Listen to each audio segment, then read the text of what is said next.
बंधु माने संदेह गोटे एमिति जिनिस आम संपर्क को रुग्ण कर दिए। संदेहर कीट जदि थरे मन भीतर को प्रवेश करे ताहा आम मन को आवरी बसी थाए एवं संपर्क रे तिक्तता सृष्टि करे। संदेहर कौनसी साक्षी प्रमाण न थाए। ए संदेह होछि मनीषर गोटे मानसिक विकार।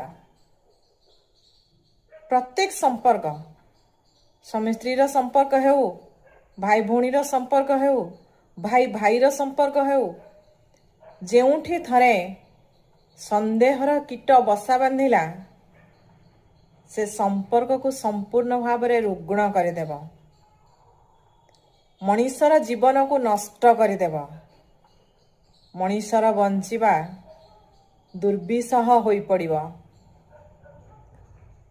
तेणु सबुबले मनीष चेष्टा करिबा दरकार संदेह ठू दूर रे रही सुंदर संपर्कटे तैयारी करी बा सुंदर संपर्क को नहीं बंचिबा पाई। ए संदेहर कीट खूब भयंकर आ खूब शक्तिशाली। मनीषर मन को नष्ट करने सहित संपर्क को मध्य नष्ट करदेव। आउ सेई संदेही मनीष धीरे धीरे अन्य मानक पाखरे मध्य निजको छोट बोली भाबिब बा समस्ते निश्चित भाव में से संदेही मनीष को अनादर करिवे, हतादर करिवे। तेणु संदेह ठारू सबुबले दूर रे रहिले सुंदर संपर्कटीए सुंदर जीवनटीए आमे निश्चित भाव